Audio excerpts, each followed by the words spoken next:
Hello everyone, and welcome back to another ASMR book club.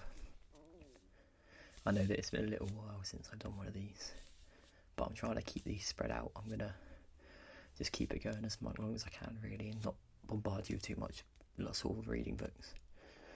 But this is all going to be me reading through the Harry Potter books, chapter by chapter. I think we're on chapter 7 today. There's 6 other chapters in the playlist for this video, so if you want to go back and start with them and work your way up to this one, you're more than welcome. But as you can see, we are reading Harry Potter and the Philosopher's Stone, the illustrated version. So it's just a bit bigger with a lot more pictures, and I will show you a couple of the pictures as we go, a couple of my favourites. But I'm just going to take this cover off the book because it's a bit creaky and horrible to try and read with. So we'll take this cover off and I'll be back with you for chapter 7 of Harry Potter and the Philosopher's Stone. And now that cover's off the book, we can get into chapter 7, and chapter 7 is The Sorting Hat.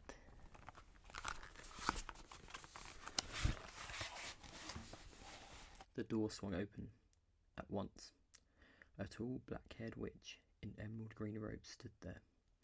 She had a very stern face, and Harry's first thought that this was someone not to cross. "The first years, Professor McGonagall," said Hagrid. "Thank you, Hagrid. I will take them from here." She pulled the door wide. The entrance hall was so big you could have fitted the whole of the Dursleys' house in it. The stone walls were lit with flaming torches, like the ones at Gringotts. The ceiling was too high to make out, and a magnificent marble staircase facing them led to the upper floors. They followed Professor McGonagall across the flagged stone floor. Harry could hear the drone of hundreds of voices from the doorway to the right. The rest of the school must already be here. But Professor McGonagall showed the first years into a small, empty chamber off the hall. They crowded in, standing rather close together than they usually would have done, peering about nervously.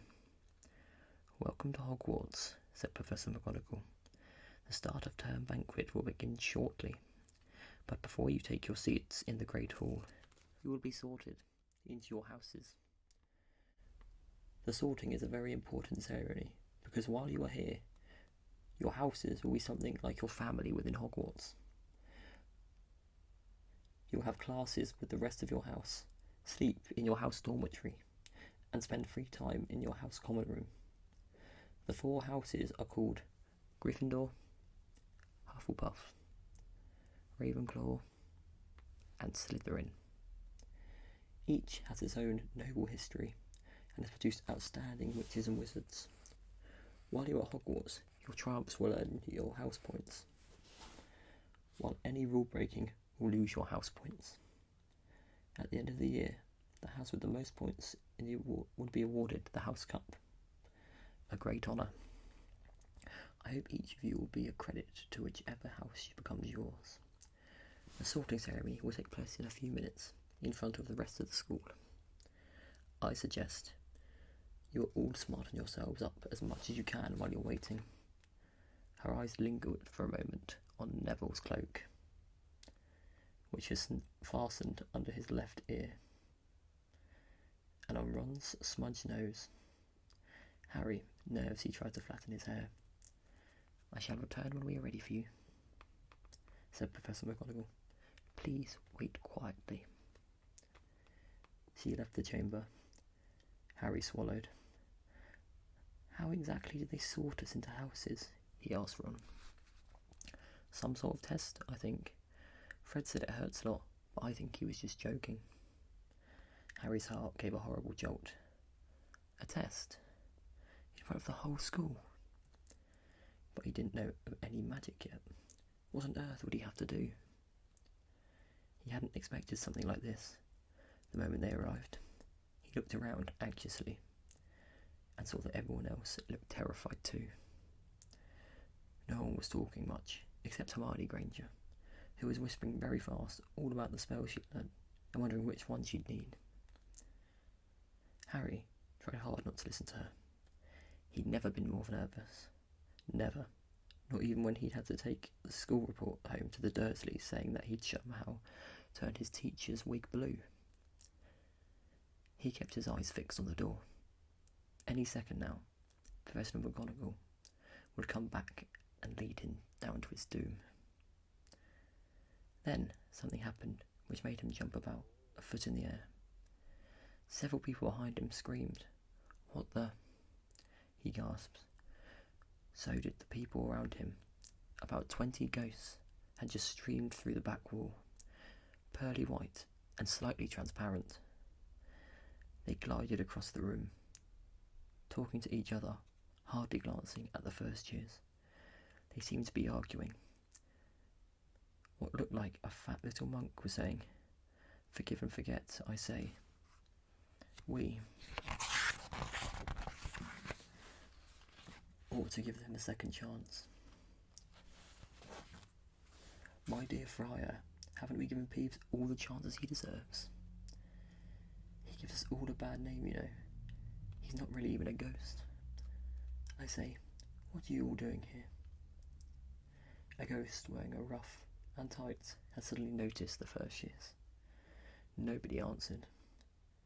"New students," said the fat friar, smiling around them. "About to be sorted, I suppose." A few people nodded mutedly. "Hope to see you in Hufflepuff," said the friar. "My old house, you know." "Move along now," said a sharp voice. "The sorting ceremony's about to start." Professor McGonagall had returned. One by one, the ghosts floated away through the opposite wall. "Now, form a line," Professor McGonagall told the first years, "and follow me." Feeling oddly as though his legs had turned to lead, Harry got in the line behind a boy with sandy hair, with Ron behind him, and they walked out of the chamber, back across the hall, and through a pair of double doors into the great hall. Harry had never imagined such a strange and splendid place. It was lit by thousands and thousands of candles, which were floating in mid-air over 4 long tables, where the rest of the students were sitting. These tables were laid with glittering golden plates and goblets. At the top of the hall was another long table, where the teachers were sitting. Professor McGonagall led the first years up here, so they came to a halt in a line, facing the other students. From the teachers behind them, the hundreds of faces staring at them looked like pale lanterns in a flickering candlelight. Dotted here, there, among the students, the ghosts shone misty silver, mainly to avoid all the staring eyes. Harry looked upwards and saw a velvety black ceiling dotted with stars. He had heard Hermione whisper, "It's bewitched to look like the sky outside. I read about it in Hogwarts, a history. It was hard to believe there was a ceiling there at all. And the great hall didn't simply open to the heavens." Harry quickly looked down again as Professor McGonagall silently placed a 4-legged stool in front of the first years. On top of the stool, she put a pointed wizard's hat. This hat was patched and frayed and extremely dirty. Aunt Petunia wouldn't have had let it in her house. Maybe they had to try and get a rabbit out of it, Harry thought wildly. That seemed the sort of thing, noticing that everyone in the hall was now staring at the hat.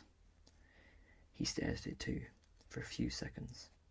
There was a complete silence. Then the hat twitched. It ripped near the brim opened wide, like a mouth, and the hat began to sing.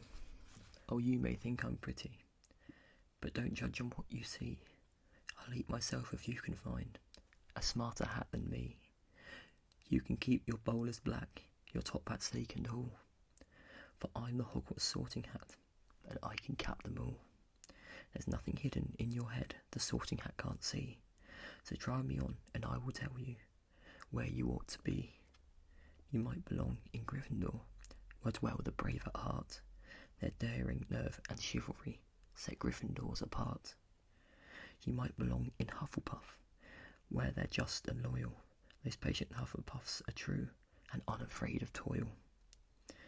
Or yet in wise old Ravenclaw, you've had a ready mind, where those of wit and learning will always find their kind. Or perhaps in Slytherin, you'll make your real friends. Those cunning folk use any means to achieve their ends. So put me on, don't be afraid, and don't get in a flap. You're in safe hands, though I have none, for I'm the thinking cap. The whole hall burst into applause as the hat finished its song. It bowed to each of the 4 tables, then became quiet and still again. So, we've just got to try the hat on, Ron whispered to Harry. Oh, Gilfred, he was going on about wrestling a troll. Harry smiled weakly. Yes, trying on the hat was a lot better than having to do a spell, but he did wish they could have tried it on without everyone watching. The hat seemed to be asking rather a lot. Harry didn't feel brave or quick-witted, or any of it at the moment. If only the hat had mentioned a house for people who felt a bit queasy, that would have been the one for him. Professor McGonagall now stepped forward, holding a long roll of parchment. When I call your name, you'll put on the hat and sit on the stool to be sorted, she said. Abbott, Hannah.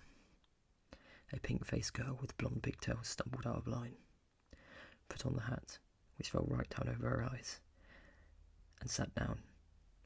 A moment pause. Hufflepuff, shouted the hat. The table on the right cheered and clapped as Hannah went to sit down at the Hufflepuff table. Harry saw the ghost of the Fat Friar waving merrily at her. Bones Susan. Hufflepuff, shouted the hat again, and Susan scuttled off to sit next to Hannah. Boot Terry. Ravenclaw. The table, second from the left, clapped. This time, several Ravenclaws stood up to shake hands with Terry as he joined them.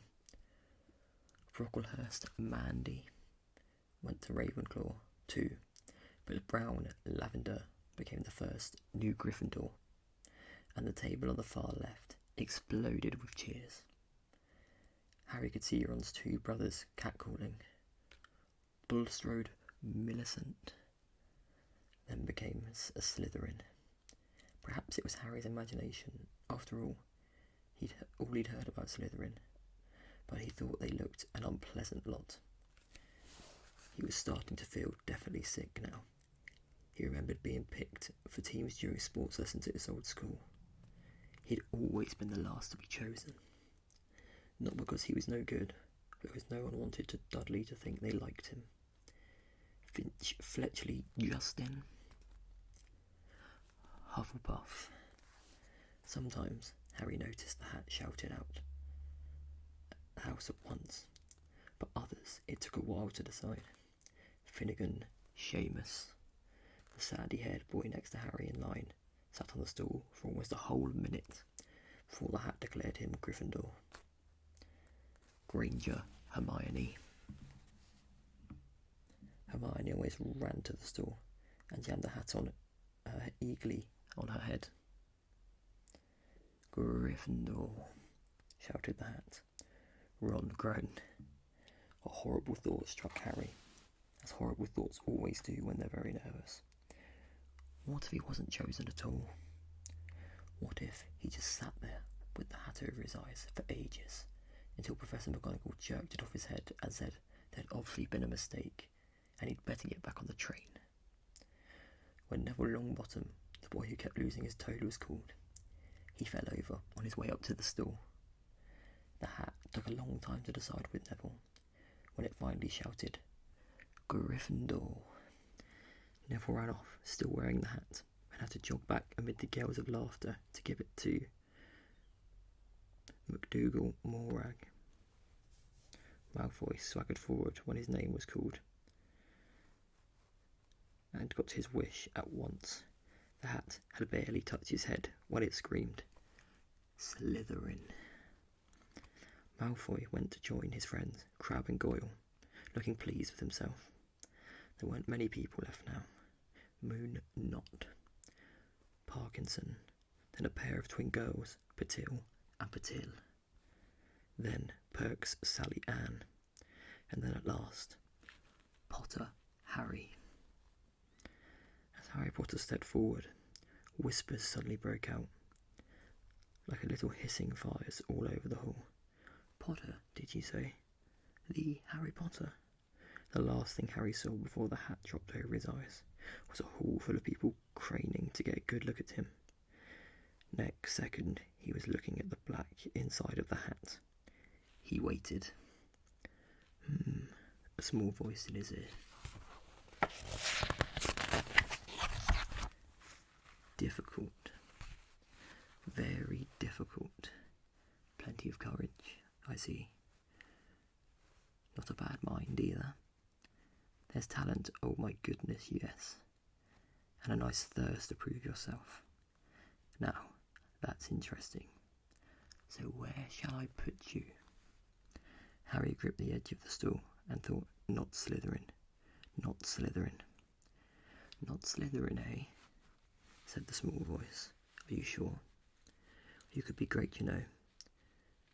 It's all here in your head, and Slytherin will help you on the way to greatness. No doubt about that. No, well, if you're sure, it better be Gryffindor." Harry heard the hat shout the last word to the whole hall. He took off the hat and walked shakily towards the Gryffindor table. He was so relieved to have been chosen and not put in Slytherin. He hardly noticed that he was getting the loudest cheer yet. Percy, the prefect, got up and shook his hand vigorously, while the Weasley twins yelled, "We got Potter, we got Potter." Harry sat down opposite the ghost in the rough he'd seen earlier. The ghost patted his arm, giving Harry a sudden horrible feeling. He just plunged into a bucket of ice-cold water. He could see the high table properly now. At the end, nearest him, sat Hagrid, who caught his eye and gave him a thumbs up. Harry grinned back. And there, in the centre of the high table, in a large gold chair, sat Albus Dumbledore. Harry recognised him at once from the card he'd got out of the chocolate frog. On the train, Dumbledore's silver hair was the only thing in the whole hall that shone as brightly as the ghost's.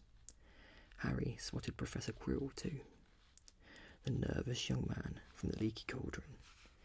He was looking very peculiar, in a large purple turban. And now, there were only 3 people left to be sorted. Turpin Lisa became a Ravenclaw, and then it was Ron's turn. He was pale green by now. Harry crossed his fingers under the table, and a second later the hat shouted, "Gryffindor." Harry clapped loudly with the rest as Ron collapsed into the chair next to him. "Well done, Ron. Excellent," said Percy. Weasley pompously across Harry and Zabini's place was made a Slytherin. McGonagall rolled up her scroll and took the sorting hat away. Harry looked down at his empty gold plate. He'd only just realised how hungry he was. The pumpkin pasties seemed ages ago. Albus Dumbledore had got to his feet. He was beaming at the students, his arms open wide, as if nothing could have pleased him more than to see them all there. "Welcome," he said. "Welcome to a new year at Hogwarts. Before we begin our banquet, I would like to say a few words. And here they are. Nitwit, blubber, oddment, tweak. Thank you." He sat back down. Everybody clapped and cheered. Harry didn't know whether to laugh or not. "Is he a bit mad?" he asked Percy. "Uncertainly. Mad said Percy. He's a genius. Best wizard in the world, but he is a bit mad, yes. Potatoes, Harry? Harry's mouth fell open. The dishes in front of him were now piled with food. He'd never seen so many things he liked to eat on one table. Roast beef, roast chicken, pork chops, lamb chops, sausages, bacon and steak. Boiled potatoes, roast potatoes, chips, Yorkshire puddings, peas, carrots, gravy, ketchup, and for some strange reason, mint humbugs. The Dursley had never exactly starved Harry, but he'd never been allowed to eat as much as he'd like. Dudley had always taken everything that Harry really wanted, even if it made him sick. Harry piled his plate with a bit of everything except the humbugs, and began to eat. It was all delicious. That does look good, said the ghost in the ruff, sadly, watching Harry cut up his steak. Can't you? I haven't eaten for nearly 500 years, said the ghost. I don't need to, of course, but one does miss it. I don't think I've introduced myself. Sir Nicholas de Mimsy Porpington, at your service. Resident ghost of Gryffindor Tower. I know you are, said Ron suddenly. My brother's told me about you. You're nearly headless Nick. I prefer you to call me Sir Nicholas de Mimsy, the ghost began stiffly. But sandy-haired Seamus Finnegan interrupted. Nearly headless Nick? How can you be nearly headless? Sir Nicholas looked extremely miffed, as if their little chat wasn't going at all the way he wanted. Like this, he said irritably, seized his left ear and pulled. His whole head swung off his neck and fell into his shoulder, as if it was on a hinge. Someone had obviously tried to behead him, but not done it properly. Looking pleased at the stunned looks on their faces, nearly headless Nick flipped his head back onto his neck, coughed, and said, So, new Gryffindors, I hope you're going to help us win the house championship this year. Gryffindor have never gone so long without winning. Slytherin have got the cup 6 years in a row. The bloody Baron's becoming most unbearable. He's the Slytherin ghost. Harry looked over at the Slytherin table and saw a horrible ghost sitting there, with blank, staring eyes, a gaunt face, and rooms stained with silver blood. He was right next to Malfoy, who Harry was pleased to see didn't look too pleased with the seating arrangements. How do you get covered in blood? Asked Seamus with great interest. I never asked, said nearly headless Nick, delicately. When everyone had eaten as much as they could, the remains of the food faded from the plates, leaving them sparkling clean as before. A moment later, the puddings appeared. Blocks of ice cream in every flavour. You could think of apple pies, treacle tarts, chocolate eclairs, and jam donuts. Trifle, strawberry, jelly, rice pudding.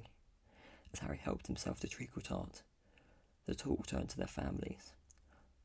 I'm half and half, said Seamus Finnegan. My dad's a muggle. Mam's a witch. Didn't tell him she was a witch till after they were married. Bit of a nasty shock for him. The others laughed. What about you, Neville? Said Ron. Well, my gran brought me up. She's a witch, said Neville. But the family thought I was a muggle for ages. My great-uncle Algie kept trying to catch me off guard and force some magic out of me. He pushed me off the end of the Blackpool Pier once. I nearly drowned, but nothing happened until I was 8.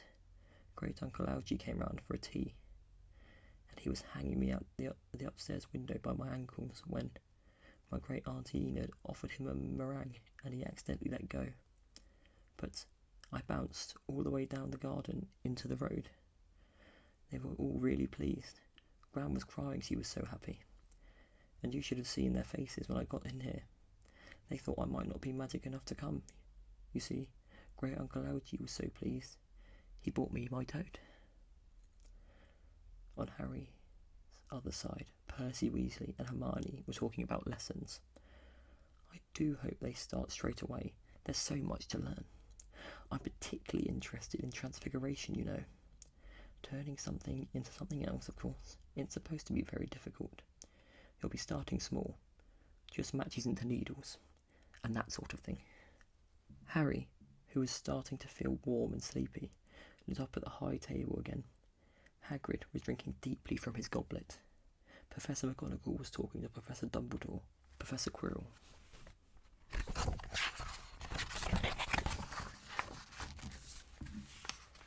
In his absurd turban, was talking to a teacher with a greasy black hair, a hooked nose, and sallow skin. It happened very suddenly. The hook-nosed teacher looked past Quirrell's turban, straight into Harry's eyes, and a sharp, hot pain shot across the scar on Harry's forehead. Ouch! Harry clapped a hand to his head. "What is it?" said Percy. "Nothing." The pain had gone as quickly as it had come. Harder to shake off was the feeling Harry had got from the teacher's look. A feeling that he didn't like at all. "Who's that teacher talking to Professor Quirrell?" he asked Percy. "Oh, you know Quirrell already, do you? No wonder he's looking so nervous." "That's Professor Snape. He teaches potions, but he doesn't want to. Everyone knows he's after Quirrell's job. Knows an awful lot about the dark arts, Snape." Harry watched Snape for a while, but Snape didn't look at him again. At last, the puddings too disappeared, and Professor Dumbledore got to his feet again. The hall fell silent. "Ahem, just a few more words for now. We are all fed and watered. I have a few start of term notices to give you. First years should note the forest in the grounds is forbidden to all pupils, and a few of our older students would do well to remember that as well." Dumbledore's twinkling eyes flashed in the direction of the Weasley twins. "I have also asked for Mr. Filch, the caretaker, to remind you all that no magic should be used between classes in the corridors. Quidditch trials will be held in the second week of term. Anyone interested, playing for the house teams, should contact Madame Hooch. And finally, I must tell you this year the third floor corridor on the right-hand side is out of bounds to anyone who does not wish to die a very painful death." Harry laughed, but he was the one of the few who did. "He's not serious," he muttered to Percy. "Must be," said Percy, frowning at Dumbledore. "It's odd, because he usually gives us a reason why we're not allowed to go somewhere. The forest is full of dangerous beasts. Everyone knows that. I do think he might have told us prefects at least. And now, before we go to bed, let us sing the school song," cried Dumbledore. Harry noticed that the other teacher's smiles had become rather fixed. Dumbledore gave his wand a little flick as he was trying to get a fly off the end, and a long golden ribbon flew out of it, which rose high above the tables and twisted itself snake-like into words. "Everyone pick their favourite tune," said Dumbledore, "and off we go." And the school bellowed, "Hogwarts, Hogwarts, Hoggy-Watty Hogwarts. Teach us something, please. Whether we be old and bold, or young with scabby knees, our heads could do with filling with some interesting stuff. For now they're bare and full of air, dead flies and bits of fluff. So teach us things worth knowing, bring back what we forgot. Just do your best, we'll do the rest, and learn until our brains all rot." Everybody finished the song at different times. At last, only the Weasley twins were left singing along to a very slow funeral march. Dumbledore conducted their last few lines with his wand, and then they had finished. He was the one who clapped the loudest. "Ah, music," he said, wiping his eyes. "A magic beyond all, we do hear. And now, bedtime. Off you trot." The Gryffindor first years followed Percy through the chattering crowds, out of the great hall, and up the marble staircase. Harry's legs were like lead again, but only because he was so tired and full of food. He was too sleepy even to be surprised that the people in the portraits along the corridors whispered and pointed as they passed, or that twice Percy led them through the doorways, hidden behind sliding panels and hanging tapestries. They climbed more staircases, yawning and dragging their feet, and Harry was there wondering how much further they'd have to go when they came to a sudden halt. A bundle of walking sticks was floating in midair ahead of them. As Percy took a step towards them, they started throwing themselves at him. "Peeves," Percy whispered to the first years. "A poltergeist." He raised his voice. "Peeves, show yourself." A loud, rude sound, like air being let out of a balloon, answered. "Do you want me to go to the Bloody Baron?" There was a pop, and a little man with wicked dark eyes and a wide mouth appeared, floating cross-legged in the air, clutching the walking sticks. "Ooh," he said with an evil cackle. "Ickle firsties, what fun." He swooped suddenly at them. They all ducked. "Go away, Peeves, or the Baron will hear about this. I mean it," barked Percy. Peeves stuck out his tongue and vanished, dropping the walking stick on Neville's head. They heard him zooming away, rattling coats of armour as he passed. "You want to watch out for Peeves," said Percy, as they set off again. "The Bloody Baron's the only one that knows how to control him. He won't even listen to us prefects. Here we are."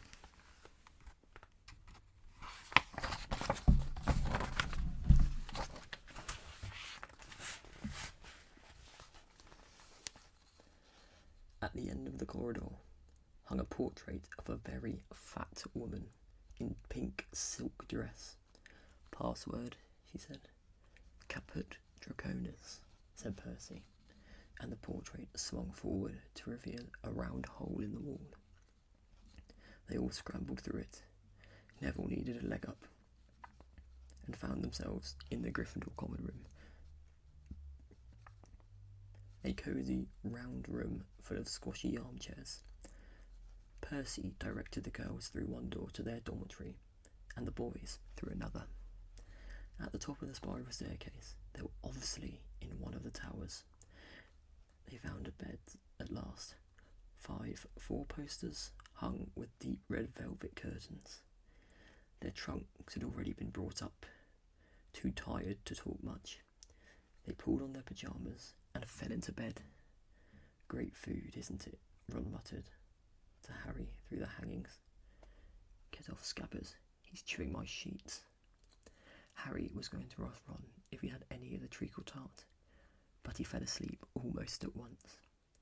Perhaps Harry had eaten a bit too much, because he had a very strange dream.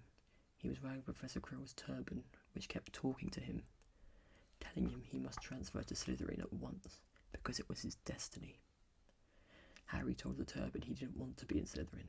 It got heavier and heavier. He tried to pull it off.